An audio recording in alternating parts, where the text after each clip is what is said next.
as I was going into military service, served as a chaplain assistant with the United States Army. This is a certification that I received, and it's actually a program called ASSIST, with one S in the middle, Applied Suicide Intervention Skills Training. And so it was something that we used to help our soldiers. As you can imagine, soldiers, Marines, airmen, sailors sometimes see things that human eyes were not intended to see and experience tragedies that wish we never had to go through. Same thing, of course, happens on the civilian side of things. And suicide awareness is something that's very important.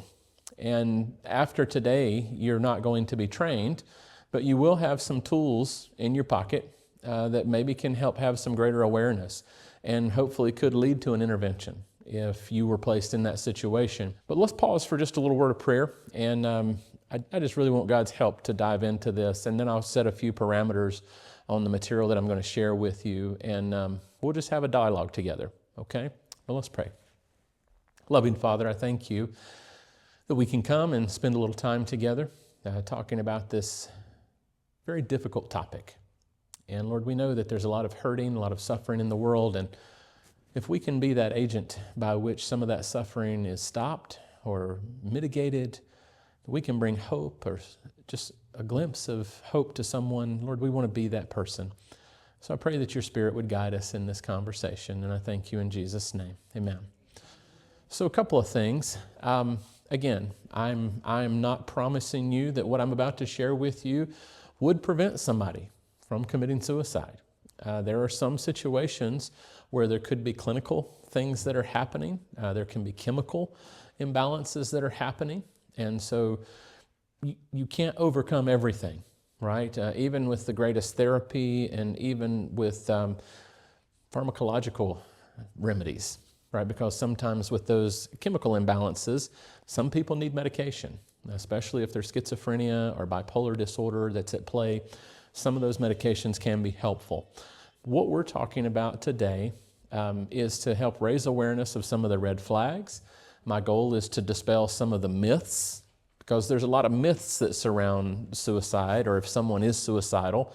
I'm going to dispel some of those myths, and I'm going to give you a few strategies that I think could be helpful, and I have actually used them in intervening with soldiers and on the civilian side with members in my churches.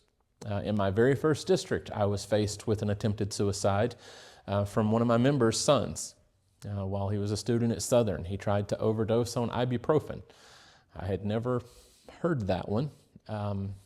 So anyway, this is real stuff, okay? I want to share with you a few statistics. And this is at the end of 2020, so this is a little out of date by that statistic. But basically, almost 46,000 people. And this is just the U.S., okay? This is not worldwide. But that's a lot of people. Right? We have many of our towns across North and South Carolina that have less people than that, right? But think of a medium-sized town that everybody was gone, right? So just to give you some sense of scale for that. There are 1.2 million attempts in 2020. Now, these are the ones that are documented, okay? Do you imagine that there were probably some suicide attempts where somebody didn't go to a doctor? Right? They did not get some sort, but the family knew about it, and they didn't succeed, praise God, and they kept it quiet. This is just what's reported, and we do believe that these statistics are underreported. But either way, that's a lot of people. Yeah, 300 and what? How many million? 320-some million people in the U.S. or whatever.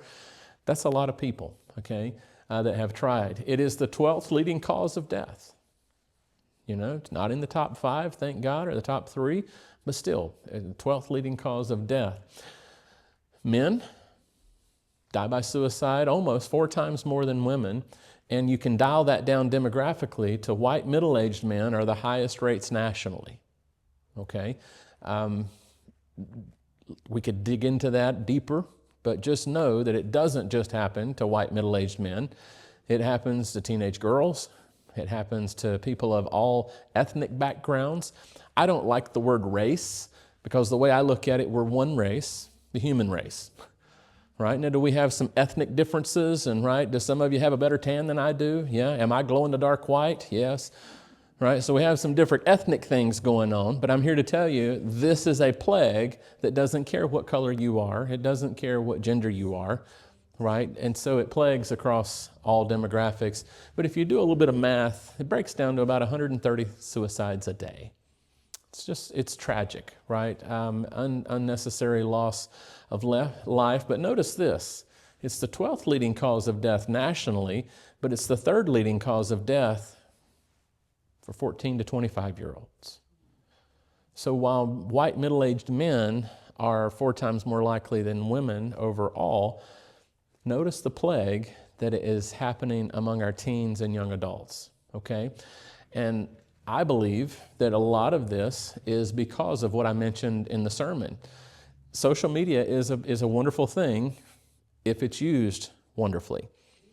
But when your existence is just in that rabbit hole, so to speak, you can lose touch with what the world is really like around you.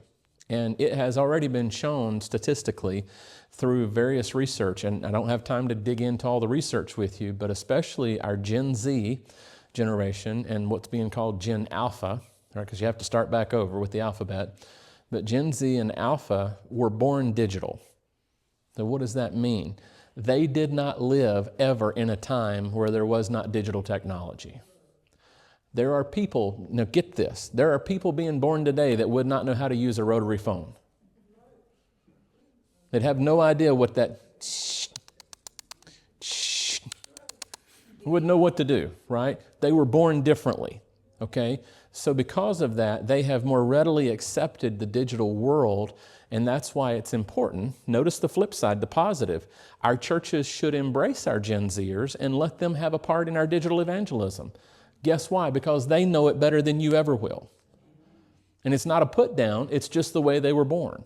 Okay? So we should capitalize on that, but recognize it also leads to a lot of isolation. So we need to encourage our kids and grandkids to get out and experience the real world. We need to be intentional about our socialization because of this factor specifically. A few definitions that I'm going to go over with you so that you can understand the difference. Suicidal ideation. Notice the root word of ideation is a suicide what?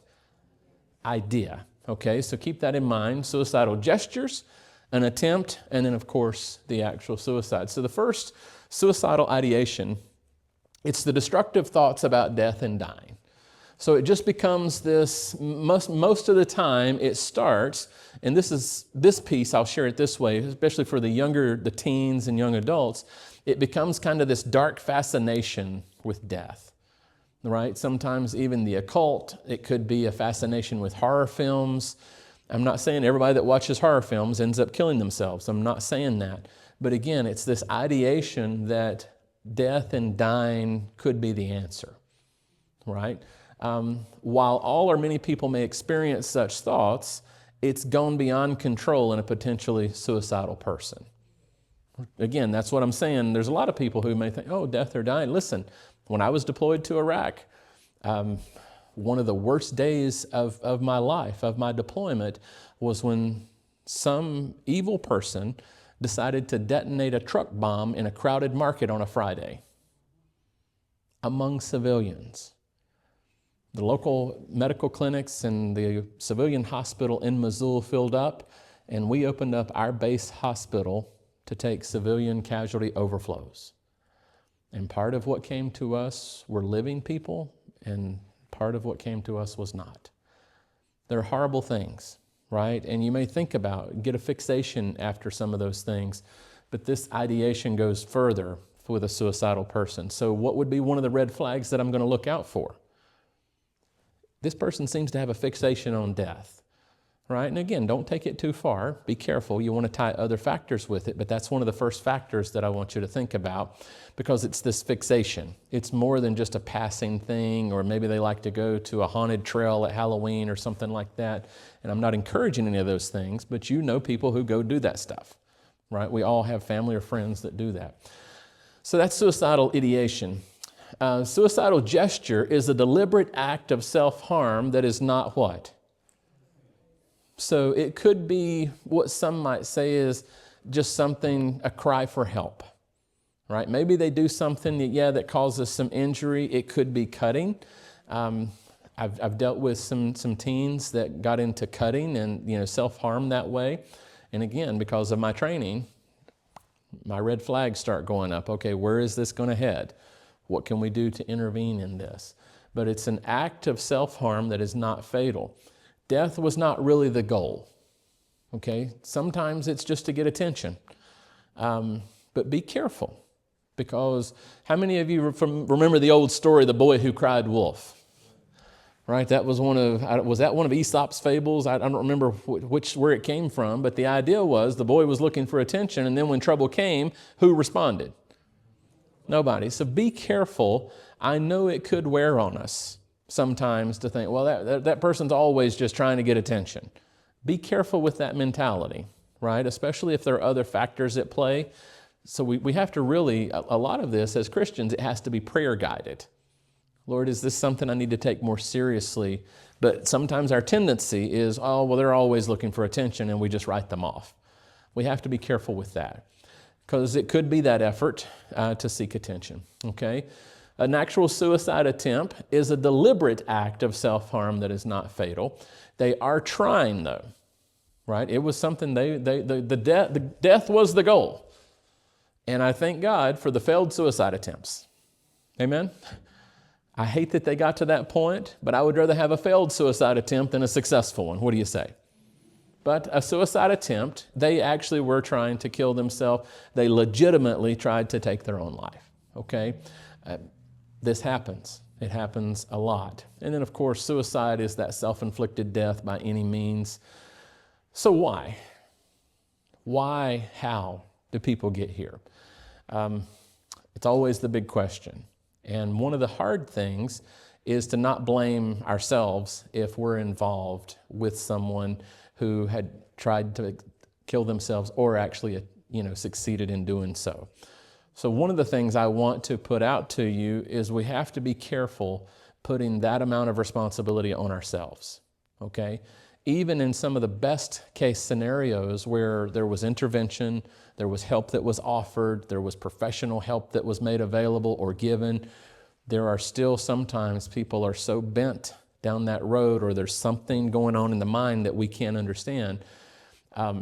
And I'll be honest with you, as a spiritual leader and as a Christian and a believer, I can't help but wonder how much of what we call mental disease is actually some sort of demonic possession. Do you understand what I'm saying? Because in the scriptures, when people were acting out of their mind and seemed crazy and they're flopping around and frothing at the mouth, it wasn't mental illness. They had an unclean spirit. Okay, so I'll be very curious. One of my curiosities when I get to the kingdom is, Lord, how much that we labeled mental illness was actually demonic oppression or possession? Again, that's just one of the things that I've wondered about. But really, there's no simple answer to this question. Okay, it is very hard to process. And I was sharing with my brother Mike that about 1.5 years ago, I had to do a funeral for one of my close friends who took his own life. He killed himself with a shotgun in his backyard. That's one of the roughest things about being a pastor, is I have to sometimes bury my friends and family. So I've experienced this firsthand, okay? And you wonder, well, I had special training. Why didn't I see it? I had special training. Could I have intervened? Listen, you can go down a rabbit hole that is not healthy, right? At the end of the day, we have to trust God is big enough to deal with their eternity, okay? And the best thing that we can do is focus our efforts on ministering to the living, to try to help them have peace to move forward. But usually, what we see is at play. The emotional pain is great, and the person only wants it to stop and believes that suicide is the only way. So imagine, this is my perspective. My left arm and my right arm represent the perspective of what I see for options. You understand what I'm saying? I can look to my left and I have this option to go down this road. I can look to my right and I have these options and everything in between. What begins to happen as people become more and more stuck in a suicidal ideation is they begin to see their options diminish. And then finally, unfortunately, they come down to that one last mile. The only way out of this is to end my life, okay? So recognize it's not as simple as, listen, get over it. Why are you being selfish? By the way, those are things you shouldn't say, okay? But they feel extremely lonely, isolated. But notice these last two words. What's the last two words? They feel what? Helpless and what? Hopeless. And you'll say, well, listen, there were people around them who loved them. There's people that would have helped them. But what did I tell you? How much can they see? One of the best analogies I can give you, other than the cone of my options diminishing, what did they used to put on horses to keep them from getting spooked? What were the blinders for? So that the peripheral vision, and that's what happens, is they get emotional blinders on. Okay? So they feel helpless, and because I don't feel like there's any help for this, now I'm hopeless. Because think about it. There's a direct correlation by the amount of help that we think is available to us to how much hope we have in a given situation. Right? If you feel like, man, my hands are tied, they won't let me do anything, I don't have any resources, I'm helpless, and now because I can't get out of this, my hope is diminished. Okay? So if we can somehow let them see that there is help, then it also builds hope. Okay? And I will tell you this. I'm just as qualified as anybody in this room to preach at people. But preaching doesn't help.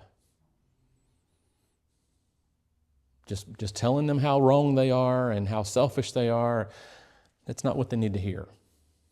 They need to hear that there is love, that there is hope, that there is help, and us be ready and willing to provide that help and help increase their hope.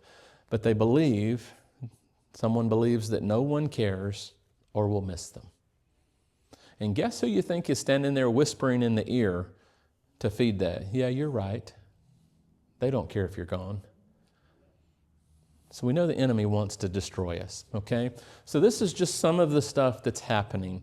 Again, I'm not talking about clinical depression. I'm going to talk more about depression, and I'm not talking about chemical imbalance. I'm talking about just, if I can say, normal emotional trouble, okay? When you have those other factors at play, it brings in a whole other array of things. So what causes then, right, some of that suicidal behavior? It's not caused by simply looking at the stressors, but stressors is a big thing, okay? Again, Mike and I were chatting just a little bit after the service today, and there's actually a scale of stressors that we look at. And Pastor Josh, if I have a pastor that I see has multiple of these life stressors happening, that lets me know I need to hone in on that pastor and make sure that they have specific help. I'm going to pay special attention to them. Not that I don't care about all the pastors, but you can't be everywhere at one place, right? But if I see several significant things happening in a pastor's life, especially if I see 2, 3, or 4, or 5 of those things happening, I'm going to get in with that pastor and I'm going to talk to them and see how they're coping with that. Huh? Well, they can, but that's where knowing how to ask certain questions, you can get past some of the facade. Because if I observe something, I'll give you an example. If I observe something, well, let me just ask you this. Were you able to tell sometimes when your kids were lying to you? You smell something's off, right? Well, if I've spent time getting to know my pastors and I smell something's off, and then I ask you, how you doing? And they're not forthright with me, I'm going to say, well, I hear you, but here's what I'm seeing. I'm seeing things that tell me there might be some things that aren't okay with you. And I want you to know that this is a safe place to tell me about that. I want to be here for you. I want to know what you're really going through. So I want you to set aside the preacher face. I want you to tell me the truth. How are you doing? What's going on? You see what I'm doing? I'm going to be very intentional, but because my guys know that I care about them, hopefully, they'll know that it is safe to talk to me. Okay? We have to, and you have to have some of that boldness if you're going to speak into somebody's life. And when life and death is hanging in the balance, be a little bolder than you might normally be. Again, don't get preachy. Don't beat them down with the word. But everyone has similar stressors, right? So it's not just stressors alone. There are some people I know can handle a certain amount of things and they just seem to just go through it unscathed. And I know other people that they get off track, their mind gets derailed if it's a couple little things. But we all have stressors, okay? But normally, notice what happens. It's a combination of events that lead to that feeling hopeless, helpless, and having low self-worth. So here comes another factor, okay? It's not only these stressors, but now my life has very little value. Listen for things. If you hear people talking and saying kind of things, well, how's work going? Well, it's all right. Well, what do you mean it's all right? Well, they don't really care about what I do there. You ever felt that way? Yeah, I think we all probably have. Yeah, so we all might have felt that way before. But if it goes deeper than that, and I know they have some of these key stressors going on in their life that I'm going to talk to you about later, I might pay a little closer attention to that, right, and dig into it. But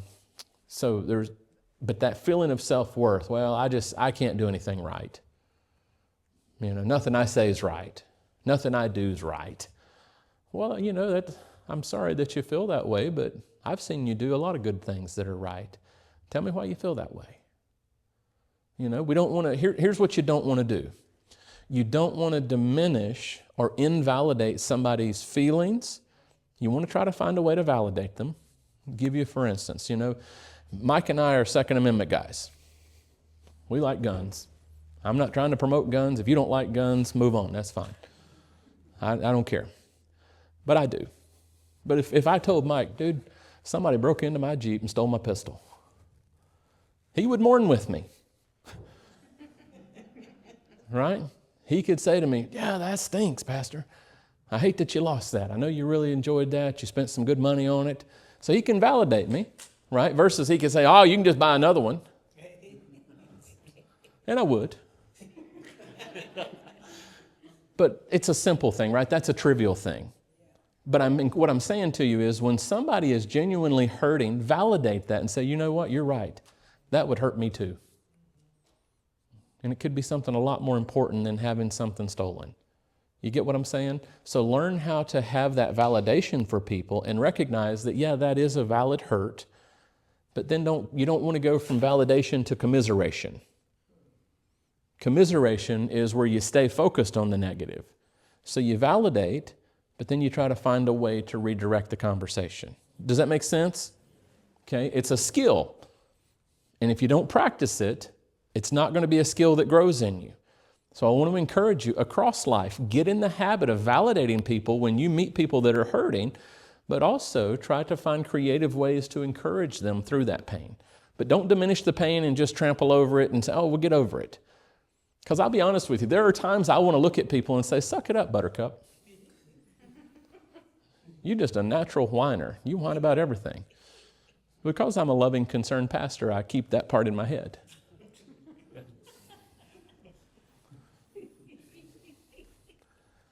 So what are some of these causes?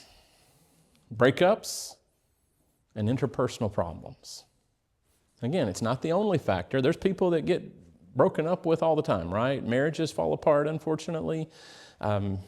Boyfriend-girlfriend relationships can fall apart. How many of you dread Thanksgiving or Christmas because you have to be around family that you'd rather not see? There's not a single honest person in the room. I guarantee you somebody in here has got a family member that they just, you don't wish them any ill, but if they kept a good 2 or 3 hour distance between you and them, see, I know some of you have it. Interpersonal problems can be real. And I'm going to tell you, after this election, there are going to be some tense conversations around some Thanksgiving tables. And that's why I try to stress to you during the sermon, I hope that we can come together around more than our division. I honestly can look at any of you and I don't care how you voted. What I want to know is, how are you living? How are you treating people? How are you contributing to society? Okay? But these breakups, interpersonal problems, it's a real thing. Death of a spouse, child, parent, sibling, friend, or pet. You say a pet? Yes. There are people that love their animals more than they love you. And I'm not making fun of them. That's just the reality. Okay? I had a lady, some lady asked me one time if her dog would be in heaven. I said, I don't think so. She wouldn't talk to me. She blessed me for a season, and then she started talking to me again. Some of you didn't catch that. That's exactly what I meant. But listen, I'm trying to pick with y'all to keep you awake a little bit. But this is a big deal. You know, I think of our brother Jerry. Recently, tragically, unexpectedly lost his wife. I intentionally sat with him today because I wanted to see how he's doing. I don't get to see Jerry, and I'm not trying to take the place of his pastor, but he and Ginger have been going to summer camp together since they were kids. I care about what happens to Jerry, right? Just like I would care about what happens to you guys. But I wanted to hear how he was doing in an unscripted setting, just him talking. And I think he's in a pretty good place. I really do. I praise God for that. But sometimes there's worry over job or school performance. Again, notice these factors. Let's say your marriage is falling apart. Let's say when your marriage is on the rocks for about a year, your mom dies that you were super close to. And then about a month after your mom dies, you get fired. And on top of that, now how am I going to pay my bills? And because mom didn't do a will, I've got to go through all this legal mess and try to figure out where her estate, and, you know, she wanted to leave us money, but she didn't tell anybody. And now the government's trying to take her stuff. You see how all this stuff can compound on people? And when they don't have those skills or people around them, a support system to know how to process this, it can be factors that start stacking up, and guess what starts happening? My world starts closing in, okay? And loss of a social support system. Listen, I confess to you guys in the pulpit today that for 2 years after stepping out of local pastoral ministry, I was in mourning. And you think, well, are you crazy? I'm not. Listen, Ginger and I, when we pastor a church family, we get to know our people. We spend time together. I want to come to your house. I want you to come to my house. I want us to do life together, do church together. But I just went back in September. I traveled to Michigan. I was invited to do a weekend retreat at Camp Asable. That's there in Nasoka. And there were people there that I pastored in 2008 that I'm super close to still. We get involved in people's lives. And so this was a huge thing for us when we got called to conference work. I lost my support system, right? Because now you're just a conference guy that shows up. And many times we're not welcome. I had somebody tell me at a church up in Western North Carolina within the last 6 months, when I saw you were coming, I thought to myself, great, another one of these boring conference people.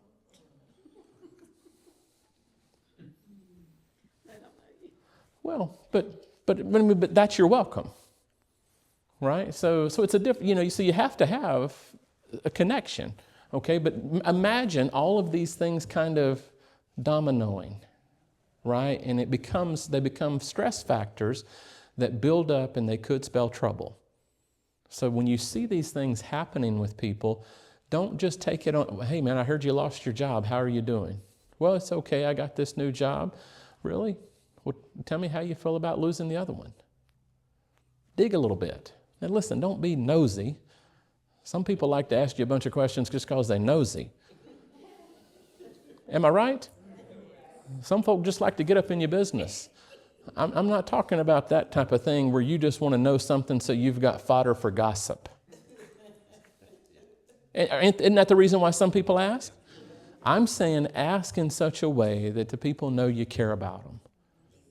Right? You say, well, I know you lost your job, and if it's the second job they've lost in 6 months, ask them, say, man, I know that has to hurt. How are you feeling about that?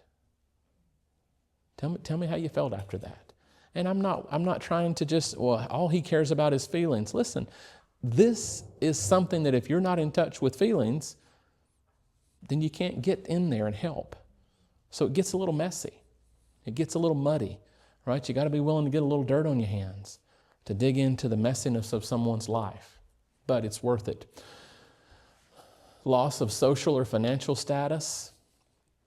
If somebody had a public shaming of something that they lost, or again, their money went away. Sometimes there's drugs and alcohol. You say, well, Pastor, that doesn't happen in the church. Yeah, it does. I could tell you the story of a conference publishing director who was fired because he was seen coming out of a liquor store. Yeah, he was carrying a fifth of liquor. Yeah, they checked. And it wasn't for medicinal purposes. Yeah, he wasn't doing it as a last resort.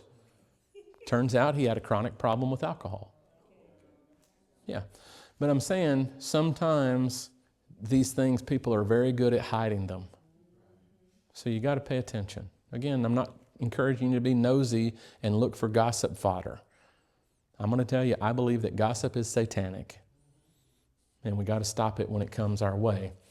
But a combination of any of these factors can spell danger. Again, some people handle stress better than others. Okay, so you have to know the people. But some people are better at hiding it than others. So again, it's not an exact science, but if you and I train ourselves how to ask thoughtful questions, and I haven't given you anything that's super hard. All I said was, hey, I know you lost your job. You found a new job. How's the new job going? Well, it's going pretty good. Blah, blah, blah, blah, blah. Well, how did you feel after you lost the other one? I'm just checking, just kind of spot checking, right? See if there's anything there that I need to help with.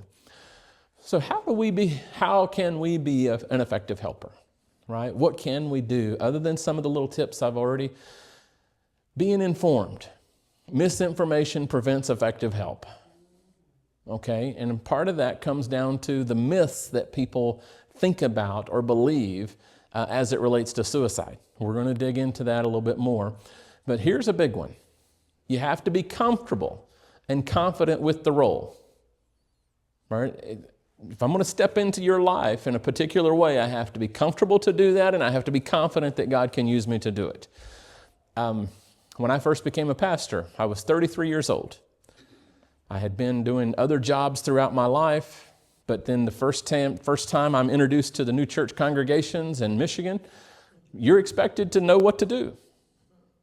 And while I wasn't, a baby, I wasn't completely wet behind the ears, as they say, I still didn't know how to be a pastor. But yet people look at you, they start calling you pastor, and they have expectations. So I had to step into that role with some confidence, but I also had to have enough sense to tell people, listen, I do have some training, but I'm still learning. How many of you will love me through my learning? I'm the type of person, I'm just going to kind of put my weakness out there. I'm going to tell you, I don't know all of it. I don't have all the answers, but I'm trying. Will you put up with me while I'm trying? And if I make a mistake, love me enough to come talk to me and before you talk to everybody else. I think that's fair. I think that's reasonable. Okay, but we have to be able to confidently step into the role. Your discomfort with suicide issues can cause avoidance to help. Friends, I'm here to tell you, when it comes to this topic and somebody is hurting, it's not about you. Don't make it about you. Okay, you don't want to make it worse, and I respect that. And I've had people tell me, well, Pastor, if I do that, I'll make it worse. Well, what's worse than them killing themselves? If you're not going to kill them or cause them to kill themselves, you didn't make it worse. You were one of those people that was willing to step in and offer some help and some hope. Okay? You got to know the facts. We've gotten some of that, right? Now you know that there are a list of life stressors that can be some of the most detrimental things. Loss of a relationship. Right? marriage breakup, or even a long-term boyfriend or girlfriend, even a short-term, because people get super infatuated. I knew from the moment I met Ginger I wanted to marry her.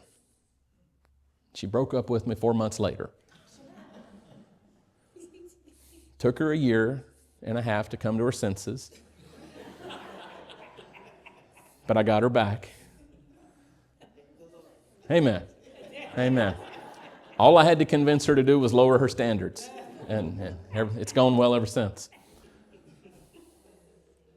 Here are some of the myths and the facts, okay? And this is not Pastor Bentley's opinion. This is statistical information and things that we have seen that are proven and tried, okay?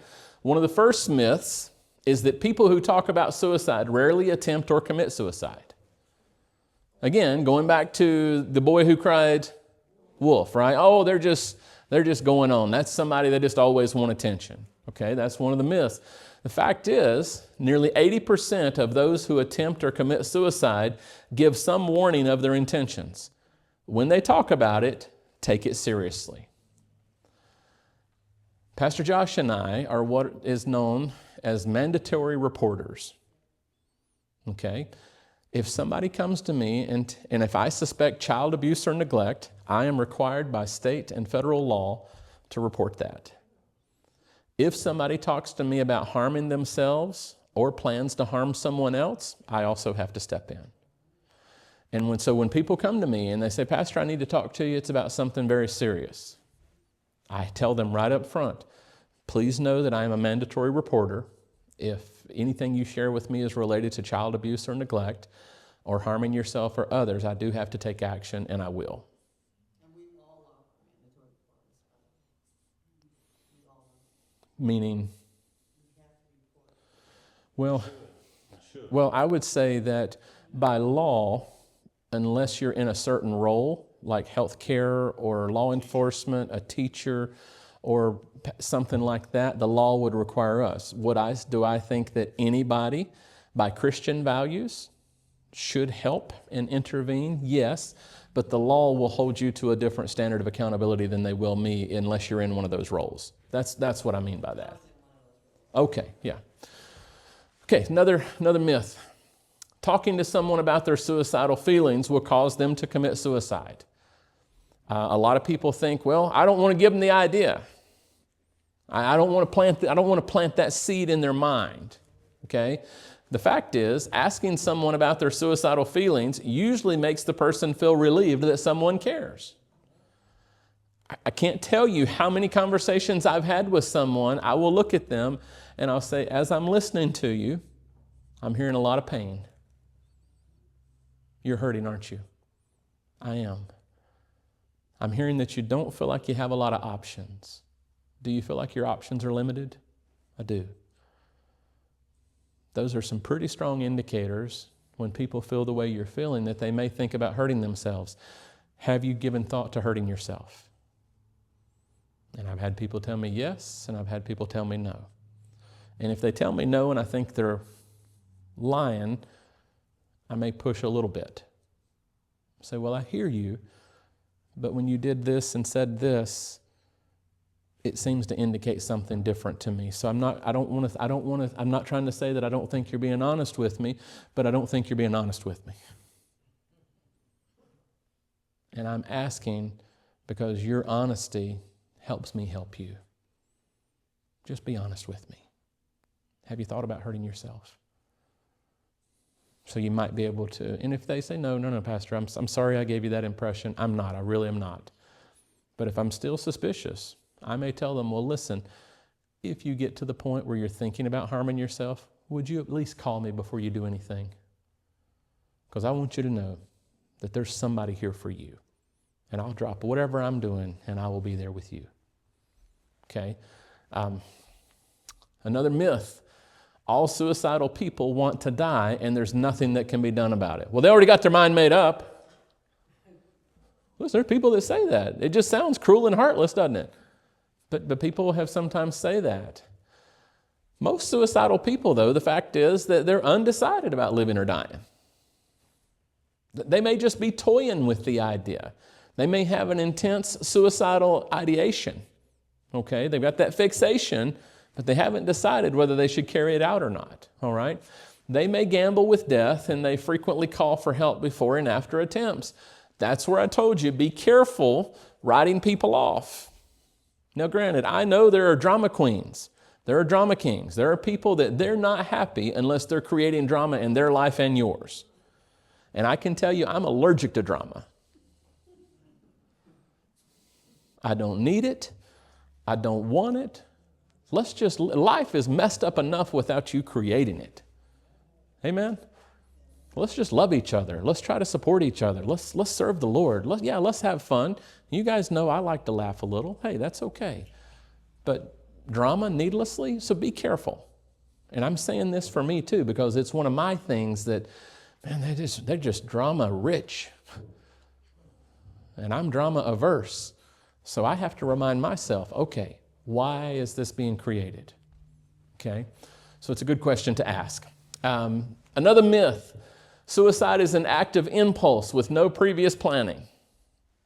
Well, it just happened so quickly. And time after time, many of us who are faced with loss of a friend or family member who commits suicide, we will say, I just didn't see it coming. Didn't see it coming. Well, again, mine and Mike's conversation earlier, I shared with him, how many times in your life have you had any training like this? Most of us never get training like this, right? We leave it relegated thinking, well, that has to be the psychologist, that has to be the psychiatrist, that has to be the people. No, I wish everybody had this. We had to give suicide awareness briefings to every soldier that deployed to Iraq, and we gave it to them coming home. Hopefully that we could intervene in some of that stuff, right? So there is a cross-section of society that gets a little training, but here's the fact. Most suicides are carefully planned and thought about for weeks.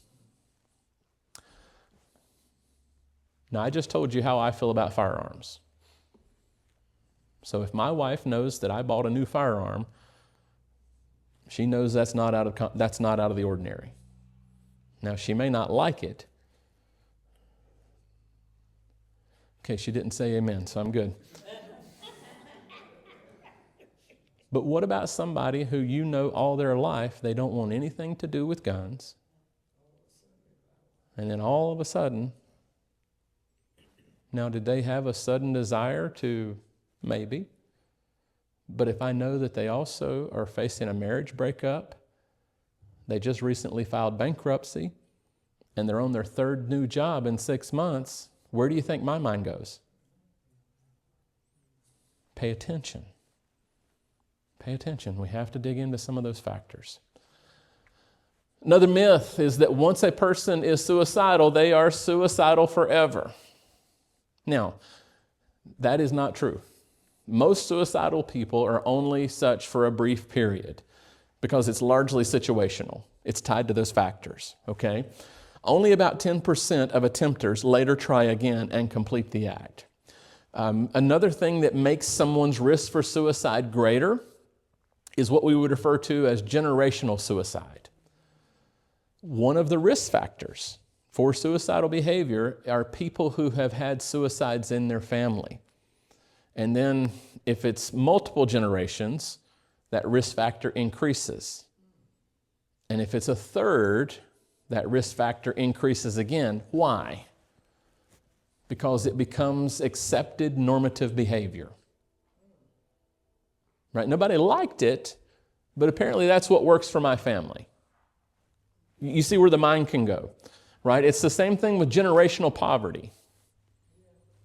Right? There'll be people who say, well, my folk were poor and I was poor and so was poor, but I can never do any differently. Well, you could. And in many times we can, but we choose to blame generational conditions, right? The same thing happens with suicide. So if people have that and you know that, let that raise your antenna just a little higher. Does that make sense to you, saints? Another myth, a person who attempts suicide will not try again. Well, I just told you about 10% of them do. Many people who have committed it have made previous attempts. So if they're in that 10%, right, that try it again, you won't know that until they do what? Try it again. So that's why if somebody does and if they fail, I would encourage trying to get them some professional help. Listen, there are some very good Christian counselors and Christian therapists that are out there. I'm not going to tell you that everything that is said in a therapy chair has value, because some people teach some crazy stuff, right?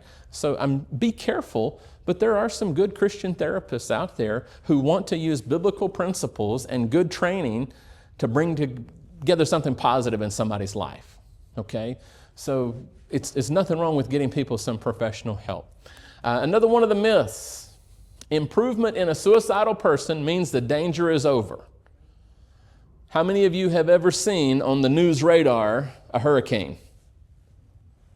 What's in the middle of the hurricane? How much disturbance is there in the eye? But if you're standing there in the storm and the storm's passing over, whew, it's over. No, it's not.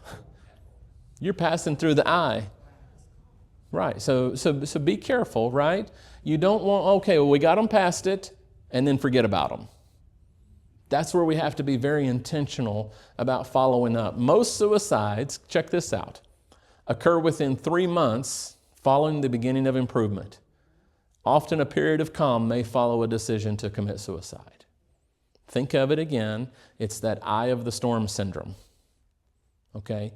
We are the ones that get lulled into thinking that everything's okay. I'll give you kind of a different example. How many of you have ever lost a loved one? Okay, what happens when someone dies? What kind of service do we put together? Put together a funeral or memorial service, right? And folks flood you with food and visits. 3 months. Well, a month, a week. You're by yourself. People do the same thing with people who have made suicide attempts. We can't do that. We have to be intentional to stay connected, to keep, yes, it takes work. And I know life is busy, but if you have to go into your phone and set reminders to call them, to go by and see them once a week or whatever, do it. And it's better if several people will do it. Take them out. Offer to do stuff with them. Right? Get them involved in something. If they will let you. Sometimes they won't let you, but you have to do the best you can. Another myth, because it includes the holiday season, December has a high suicide rate. What's that labeled as? The fact is, nationally, December has the lowest suicide rate of any month. The depressed or suicidal person may feel some sense of belonging and hopeful during the holidays that things will get better. This is kind of like the rush of support at the funeral, because at the holidays, at least you're around some people. Most of the time, right? Not everybody, but most of the time you have to be around some people, even if you don't like them. Okay? But December actually has the lowest. So you say, well, why do you share that? What does that matter? Because sometimes we only think about helping people during certain times of the year. How often, other than the holidays, do you think about the Salvation Army? And listen, I'm one of those guys that will go up to them and say, listen, I'll give you twice as much if you stop ringing that stupid bell. You're driving me crazy. And y'all are thinking, he does not say that.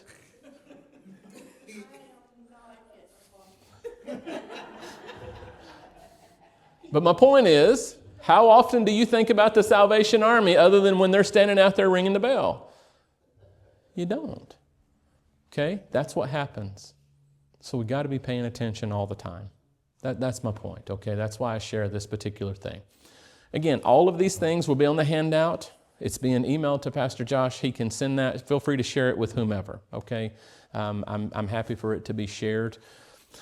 Let's talk about depression just a little bit. It's not always the cause, but it is a high factor. It's often between 75 and 80%. that it's associated with suicide. Sadness, of course, is a normal emotion common to the human experience. Is that true, yes or no? Now, I'm a Jeep guy. I like Jeeps. I got used to driving Jeep Grand Cherokees living in Michigan. They get around really well in the snow. And Clark, my first elder at my last district had a 2018 Jeep Grand Cherokee SRT. That's got the big Hemi in it. It sounds good. It was red. He had ordered it with red seat belts. This brother, it was cherry. He didn't drive it a whole lot, and it had this feature that you could push this button, and it was called a launch button. Launch. And you press that launch button, you put that thing in gear, and you press down, jump down on the gas. It had a computer system to time, and it, boom, take off like a rocket. I wanted that SRT. And my elder was going to sell it to me because he's one of these guys, he'll drive a vehicle for 3 or 4 years. He doesn't get attached to it, and then he's going to sell it. I told him, I said, Nick, I want that Jeep. He said, Pastor, it's yours. Well, we were going to Michigan to do a funeral, or I forget what we were going up there for, and Nick called me because I usually get a rental car. He said, listen, don't get a rental car, just drive the Jeep this weekend. No problem, I'm looking forward to it. I wanted to do that, but I wasn't going to ask him. Well, he calls me up. He said, Pastor, I got some bad news. I said, what happened? He said, the Jeep was stolen out of my driveway last Friday night. Now, how many of you think that I experienced a little sadness? Listen, I was more sad about the Jeep getting stolen than he was. He probably had a reason, though. Well, but that brother, you know what he told me? He said, it's just a vehicle. I said, yeah, said a guy been driving it for 4 years. My point is, and I know that's a silly example, but my point is we all experience sadness. Okay, so just because someone experiences sadness, don't take it too far, but look for the other factors. Are you following the difference? And when it's a lingering, right, that event, because we all will dip down, but it's, okay, there's no rebound. It's that dip without the rebound. And you see them kind of stay down there. Okay, that's something to pay attention to. But depression, this goes beyond this, right? So that lingering sadness can then dovetail into depression. And it's an abnormal, right? Notice up here I'm saying that this is normal, this is abnormal. It's an abnormal emotional state of profound sadness which persists daily for at least 2 weeks. Again, I am not equating this with clinical depression where there could be chemical things going on. Okay, there's a difference. I want to make that distinction very clear. Depression can be clinical, right? Or related to chemical imbalances or other factors. But other states of depression are more situational or emotional. I was depressed for a week over that Jeep. And then 6 months later, Nick called me and he said, hey, they found the Jeep. Well, I mean, they found the door. They raided this chop shop in Detroit and they found the console. They cut it into pieces and sold off the parts because the vehicle is worth about 3 times more parted out than it is whole. Mental health professionals are best equipped to assess a person's state of mind. Listen, unless you have that training, don't try to be someone's therapist. Try to recognize what's happening. And one of the times, and I'd say this to Pastor Josh or any of my pastors, sometimes we as pastors get ourselves in trouble because we try to go beyond our training and ability. Okay, we as pastors have to recognize our limits. And this is what I'll tell people. If they come and say, hey, Pastor, I need some counseling, you know, marital, relational, something else, I'll say, listen, I am happy to meet with you, but just know if I am not able to help you in about 3 to 5 sessions, I would refer you to professional help. And by God's grace, hey, those 3 to 5 sessions, I've been able to help a lot of people. Praise God for that. But what I'm saying to you is I recognize that there may be something going on that's beyond my skill set. And I'm not going to try to fool myself or you by persisting in that. I'm going to let you know, hey, I've taken you this far, but I think you need some more help. Okay? So we have to recognize some of our limits there. But some of the common symptoms: poor appetite, significant changes in weight, either loss or gain. Anybody in here find comfort in eating food? I mean, I don't know anything that's more comforting than a pizza. See, I knew I would separate my savory to my sweet people. Because it's that way, right? There's people who'd rather sit down. I don't know if you guys, there was a comedian I saw one time named Brian Regan. He said, who comes up with serving sizes? He said, who eats a half a cup of ice cream? He said, you know what the serving size on Fig Newtons is? 2. He said, who eats 2 Fig Newtons? He said, I eat them by the sleeve. Right, so I get it, right? Some people are more like, I'm the guy that I would rather have the whole pizza and skip dessert. But we use that, right? So sometimes there are other people, because they don't get the emotional or the elation from eating food, they'll stop eating altogether. We're talking about extremes. So watch out for the extremes that we see pop up in people's lives, okay? Change in sleep habits. And again, notice it's the extremes. People who they sleep too much or they never sleep at all. That restlessness in the mind, or others that they may use alcohol or drugs to induce sleep, okay? Behavior agitation, slowing of movements. Again, you say, well, what does some of this look like? You know when people's behavior changes. Somebody who's normally pretty happy and all of a sudden they're snapping at everybody. Now, it could be just for a moment, but it could be something that's a factor to a larger thing that's happening. Okay? Slowing of movements. You say, well, what does that look like? Again, it's just this sense of I have no direction, nowhere to be, and I get behind these people on the road. You know who I'm talking about, right? These people who have nowhere to be and all day to get there. You know what I'm talking about? And listen, I'm going to tell you, driving helps my prayer life. I was like, Lord, I'm praying. But you know, but I'm talking about this it's as if they are adrift.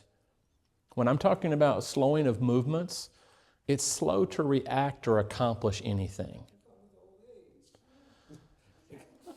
And that's why isolated, it wouldn't scare me. But if I normally watched you, I had a member in my first church. She was 94 years old, lived by herself, and she needed oxygen. She had a 100-foot oxygen tube that she dragged through the house. You know, like those phone cords some people used to have on their wall phone. They could walk it anywhere, and you'd trip up 2 or 3 people if you walked through there. She had more energy than I did. But if I had seen something change with other factors, that's what I'm talking about. No, I get it. Listen, I turned 50 in June, so I know what it's like to start getting old. I understand. That's why this is not just in isolation. Listen, don't take away my help or my hope. I see what you're doing. But you know how to tell if you're getting old? Here's how you tell if you're getting old. If you bend down to tie your shoes and you look and see if there's anything else you can do while you're down there. So that might be getting old. You might be getting old. All right. Let me keep going before I get flogged here. I figured I would give you at least one new vocabulary word. And that is, one of the symptoms of depression is someone may become anhedonic. You say, well, what does that mean? How many of you ever heard of hedonism?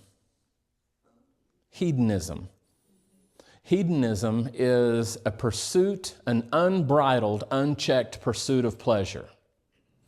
So if someone becomes anhedonic, it means that they lose interest or pleasure in the usual activities of life. So anhedonic is the exact opposite of hedonistic. Okay, it's not a word that's used commonly, but it is a word that's used to describe where there's an unchecked, unbridled pursuit of pleasure. Okay, and we're not talking about things that are just virtuous pleasure. Okay, but also no sex drive. Say, well, people could lose sex drive for a lot of reasons. They could. Again, it could be a part of the aging process with the hormones, the way that they happen. But let's say that it's someone in their mid to late 30s who has a very normal, healthy sex drive. And then when some of these other factors start happening, all of a sudden there's no interest in sexual activity. That could be something to... Now, you and I may not know about that, but there could be a girlfriend or a buddy who says to you, man, I hadn't been intimate with my wife in a long time. And our reaction would be, well, I hate it for you, but I don't need to hear about it. That's a normal reaction. Okay, I'm just telling you how normal... Right, that's a normal reaction. That's a normal reaction. It's like, well, dude, I hate it for you. Tell her she needs to go to her doctor. Okay, it could be that, but it could be depression. Yeah. Right? So as a guy, right, as a dude, your buddy says that to you. Here's how I have trained myself to react. Man, that's awful. I'm sorry. Is that out of character for what you guys normally experience? I'm not asking for details. I don't want details. But I can ask, is that out of character? Yeah, I mean, it really is. You know, normally things are good and, you know, we've never had to worry about that kind of stuff. It's always been something I wanted, something she wanted. But for the last 6 months, I mean, it's just like she has no interest in that. Well, what do you think's causing that? You see, I can dig into it without it being weird. That's what I'm trying to show you, right?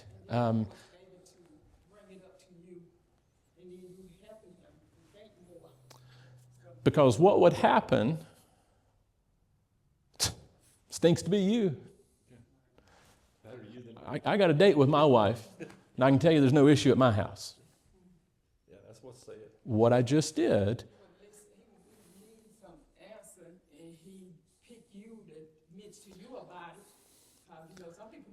there was a level of trust that was extended to me, wasn't there? And what I did, though, was I reinforced the negative stereotype that real men don't talk about that. Real men don't have that problem. Right? That's what I conveyed when I shut him down and said, stinks to be you, things are good at my house.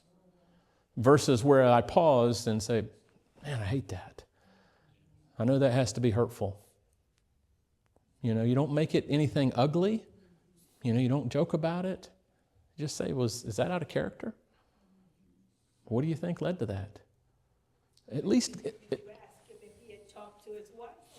Well, eventually you get there, right? That's what I'm kind of going around because my suspicion is he's asked and been rejected and doesn't understand why. So part of what I'm going to help him do, see, I could go straight to that. Well, did you ask her? Did you talk to her? Yeah, she's had a headache for 9 months. Right, but I could find out some of that. Right? He could say, well, you know, I did fly off the handle at her and did this. And then, but what I'm doing by asking the question, is this out of character? I'm trying to look for causation. Because I don't know the question to ask yet until I get some causation. That's right. Loss of energy, we kind of talked about that. That's what that slowing down that we talked about, not just age-related, slowing down. Loss of concentration. People who are usually laser focused. Now, there are some people, they would tell you, hey, I have that, you know, ADD or ADHD gene and I can't, they're normally the type of person who can't focus. But what if you have somebody who's normally, and all of a sudden they don't know what to do because they can't stay focused, right? That's what we're talking about. Here's a big one. Feeling worthless, self-reproach, and guilty. And listen to it. It will come out. Well, I can't do anything right. Those are the questions they ask you now when you fill out your document. It is. Yeah. They also ask me which pronouns to use. You know what I write down? English. I use English pronouns. That's a freebie. There's no charge for that one. Please, when you fill out your intake form and they ask you your pronouns, write down English. Do it for me. I want to see this sweeping movement across the United States to just reclaim English. Another common symptom of depression, withdrawal from family and friends. Okay, again, out of character. If somebody's always been a loner, it may not raise as many flags, but if they're normally the center of attention and now you can't get them involved, it could be a red flag, okay? Again, those drastic mood swings, you see this again a lot more on the clinical side, manic depressives, right? They'll have bipolar, they call it more bipolar disorder now. You'll have those states of manic depression and then those high highs. So watch for those, kind of odd, crazy mood swings. Sudden changes in behavior, something that's completely out of character. Sometimes they know to go to the right church, and then sometimes they don't. Could be an indicator, but it wasn't for me today. I'm not depressed. But if somebody's normally always on time or early for work, and then they start showing up 15, 20, 30 minutes late, is that a red flag? It could just be that they hate the job. It could be that they had to fight to get the courage to come to work that day. You just have to kind of be aware of it. So some of the danger signs, okay? We've talked about some of the key risk factors and how those can stack up, right? And it gives them a higher score, if you will, on risk factors. They could exhibit signs of depression. Again, 75 to 80% of the people who take their own lives will exhibit those signs of depression. But what that tells you is that there's going to be 20 to 25% of the people who you didn't see a thing. Okay, they hid it very well, and they didn't let their guard down. This is what I talked about, the generational suicide. So it could be another risk factor. That's a danger sign. So if you hear somebody, I want to encourage you. I wish we had time to do some interpersonal relationships training, but one of the factors that they teach us, and Pastor Josh went through the same training that I did, but it's listening for free information. And free information is, as I have a conversation, as you and I converse with people, we tell people things they didn't ask. That's free information. And so what I try to do is listen for that free information so that as I'm having a conversation with someone, I can use that to be more engaged in the conversation. It is. It's absolute. I can't help it now. It has become such an ingrained piece of me. It's just like the way I do Bible study. I can't help but study the Bible a certain way because of the training and the practice that I've had. But I do. I listen for that free information. Not because I'm trying to use it against people, but I want to be able to dialogue on a deeper level, and I want you to see I was paying attention. So a lot of time as they reveal this, if I hear somebody say, yeah, my grandfather and my dad both committed suicide, I will broach the conversation with them before I ever see any factors, and I'll say, generationally speaking, when people have a family history of suicide, that sometimes they may see that as an option when they're facing hard times or trouble. Is that something that's ever crossed your mind? Well, no, Pastor, I never even thought of that. Well, good, because you do not have to follow in the footsteps of your fathers. So if you have hard times, let's talk about it, right? I'm paying attention to those factors. Loss of a friend, same kind of thing. It becomes familiarity. I'll tell you a quick story. Ginger and I were dating, and her cousin committed suicide. We go to the funeral. I'm brand new into Christianity, didn't know a whole lot about anything, 15, 16-year-old kid. Cousin commits suicide. We go to the funeral, and the Lutheran pastor stood up, and here's what he said, paraphrasing. Well, Jesus knew that Rob was hurting. And Jesus told Rob it was okay. It was okay. Go ahead and come to your rest. And when Rob took his life, and when he fell, Jesus was there to catch him. Now, I'm going to tell you, I didn't know anything about Christianity or about preaching or pastoring, and that sounded crazy to me. I remember looking at Ginger and said, did that pastor just say that Jesus told Rob to kill himself? She said, I think he did. Now, friends, I'm going to tell you, that's nuts. Okay? I was shocked. But when some people see that loss of a friend or something, again, it could make them think it's okay. It's not okay. In fact, suicide is one of the most selfish, if not the most selfish act that we can commit. It is a permanent solution to a short-term problem. It's exactly what it is. But again, that sudden involvement with drugs and alcohol, these are some of the danger signs. Sudden change in appearance. One of the churches here in the conference, there's a guy there that makes fun of me for wearing a pocket square. And he doesn't even call me Pastor Bentley. You know what he calls me? Pocket Square. That is my nickname. Well, there's old Pocket Square. I like to dress up for the Lord. I'm not here to impress you. I'm going to put on my best for the Lord. But what if I started wearing just dirty old shirts, didn't shave, didn't comb my hair, right? Lost my pocket square. But it'd be a change, right? I preached at that church last weekend. Yes. And you better believe I would not go to that church without having my pocket square. In fact, he aggravated me about it so much that I went on Amazon and I ordered him a pack. Thank you. And guess what I told him? I said, next time I come to that church, I better see that in your jacket. He was proudly wearing his pocket square. But you get what I'm saying? You see something different than what you normally see? That can be one of these suicide dangers. Now again, in isolation, we can't take any of these factors in isolation, right? It's when we start seeing, the courts will use a phrase. It's called preponderance of evidence. Anybody ever heard that phrase on a TV cop show or something? That's really what we're talking about, more of a preponderance of evidence, okay? Talking about or hinting about suicide, take it seriously. Take it seriously. Like I said, if I smell anything that smells like that, I will directly ask them, hey, have you been thinking about hurting yourself? And I'm just going to stop and look at you. I'm not going to break eye contact because I'm going to have that bold confidence to show them that I care. Giving away possessions. You see people giving away their prized possessions, right? And all of a sudden, you're like, why are they getting rid of everything? Now, some people, maybe they watch that Kim Commando show and they want to be a minimalist. I don't know. You may know who Kim Commando is.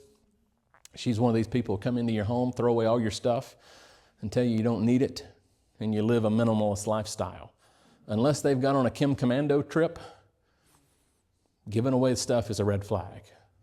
Okay? Yeah, be careful. Make obsession with death, sad music, poetry, themes of death in artwork or letters. We talked about that. Again, what is that? That's that suicidal ideation that's begun to take root and that they may be feeding. We talked about that. But here's a big one. Making specific plans to commit suicide and access to lethal means. If I've asked somebody, and I've had this happen, said, do you have plans to harm yourself? Tell me about it. Tell me what you've been thinking about. I want you to get it on the table. And I listen. I say, that's tough. I'm so sorry that you feel like you've had to take that thought process to that point. But I want you to know it doesn't have to be fulfilled. I'm talking to you about this because I care. And I'll ask them to make a pact with me. Say, could I ask you as a friend, as somebody who loves you, would you promise me that before you followed through on anything, that you would call me first? Give me the chance to come be with you. And then I'm going to tell you, saints, drop whatever you're doing and get there. If it's within your human power to get there, be there. Because you can't make that kind of commitment. Well, I got a few more hours before I can get off work. Listen, I would go to my employer and say, my friend is on the verge of committing suicide. I'm gone. I'll talk to you more when I get back. But I'm leaving. So you got to take it seriously, okay? Because if somebody has gone to the point of making specific plans and you know they have access to lethal means, what does that mean? It could mean a lot of things. It could be a firearm. It could be rope. It could be a hose that they're going to park in their garage, hook a hose over the tailpipe and drop it in their window, right? So you have to think, what could that be, all right? Buying a firearm out of character, we mentioned that one. Those extreme changes in personality and appearance, just drawing that together. And that withdrawal, mentioned this a little bit earlier, but this just again, pulling it all together to synthesize it down. But that sudden calmness. They seemed agitated and irritated, and you've had these big mood swings, and now they're just chill. And again, what do we think? The storm has passed, but you know many times what it indicates is I now finally have my plan in place. I've decided to follow through with it, and I have peace in my death. So if I've seen those big mood swings and agitation and irritation, and now all of a sudden they're chill, I can tell you, I'm going to hone in on that. Say, man, you seem a lot calmer than you've been lately. Talk to me about that. Well, I am. Well, then if I know the situation that was making them agitated and irritated, I can now ask them about that. Well, did this change? Did this change? Did that change? Was this resolved? Do you feel better about that situation? No, she's still a two-time and whatever. No, I'm still broke. Right? My family still hates me. I'm still in a dead-end job. Well, nothing's changed, but your behavior is calm. And listen, I want you to be calm, but I'm telling you, that scares me. Why are you so relaxed in the midst of this terrible situations? What's going on with you? Again, you may have to be a little persistent. Do you see what I'm doing though?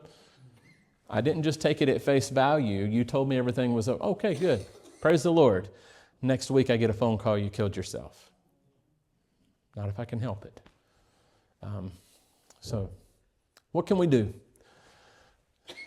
Take the threat seriously, okay? Again, be careful not to just blow it off. Try to take it seriously. Answer those cries for help. Be the one who is willing to step into the storm with them and just walk with them, just sit with them, just try to listen to them. Don't always feel like you have to have the answers. Guys, I'm going to say this to you the most. Many times us guys are fixers. And a lot of times, I had to learn this with Ginger. A lot of times she wasn't asking me for a solution, she just wanted me to hear her. But that was hard for some of us guys because, well, you did this and that happened. You should have done this and this would have happened. Why don't you just do what I asked you to? Because we've got the answers. But in situations like this, we have to learn, guys, and ladies, of course, but guys, fight that temptation to have a fix for everything. Learn how to be a good listener, okay? Ladies, please, I say the same for you, but I just know it's a little bit more of a struggle sometimes for us guys. But confront the problem. Hit it head on.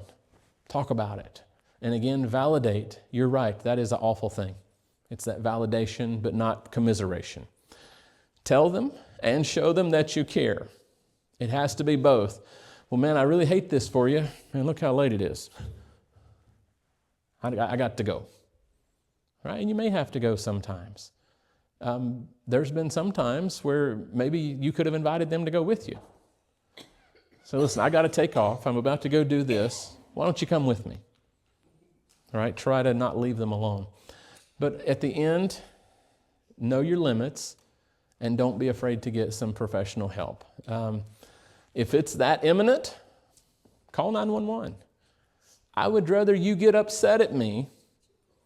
I would rather you get upset at me then wish I had called 911.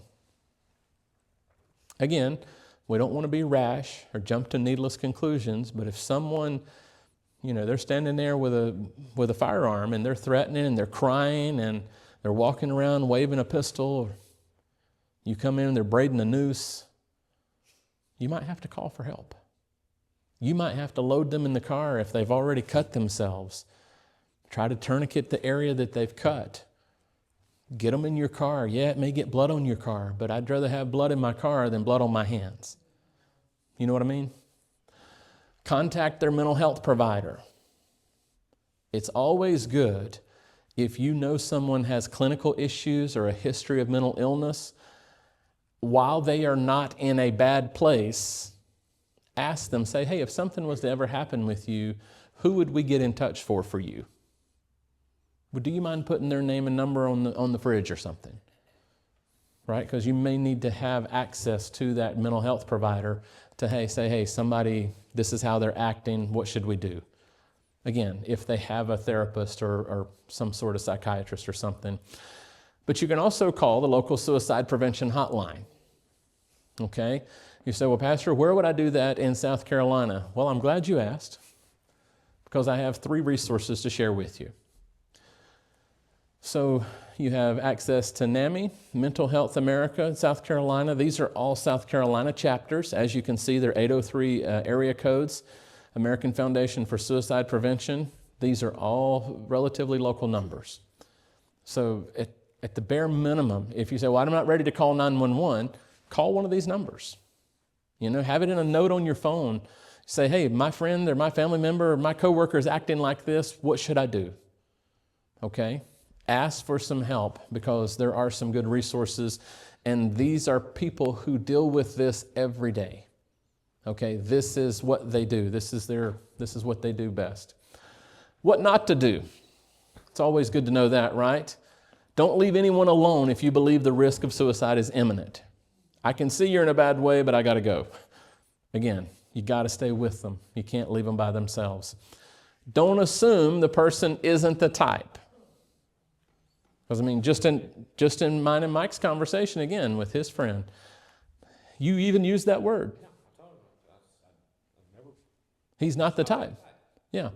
The problem is we don't know who the type is.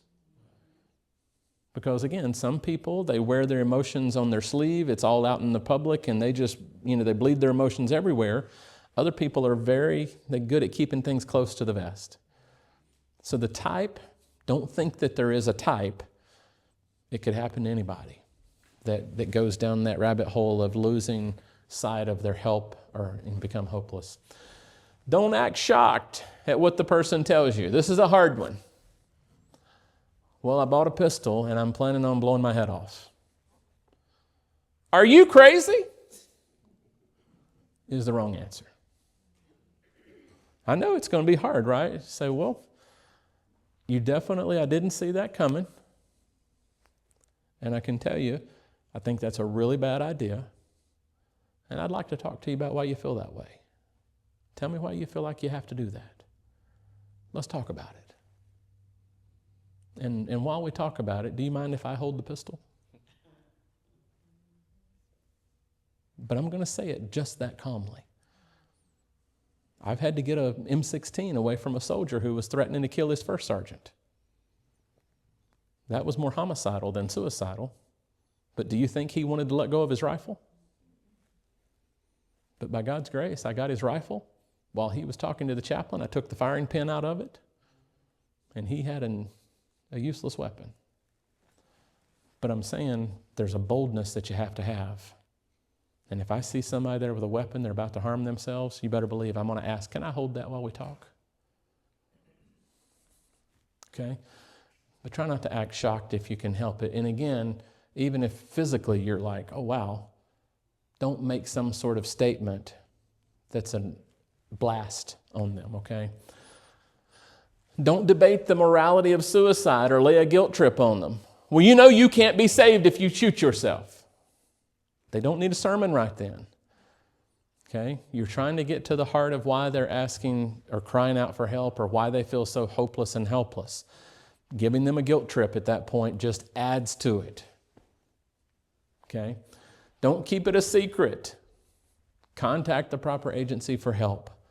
Please. Again, I would rather have somebody upset with me that I called and got them help than to know I could have done something and they're dead. I can live with you being upset with me. I'm going to have a harder time living with knowing I could have prevented your death.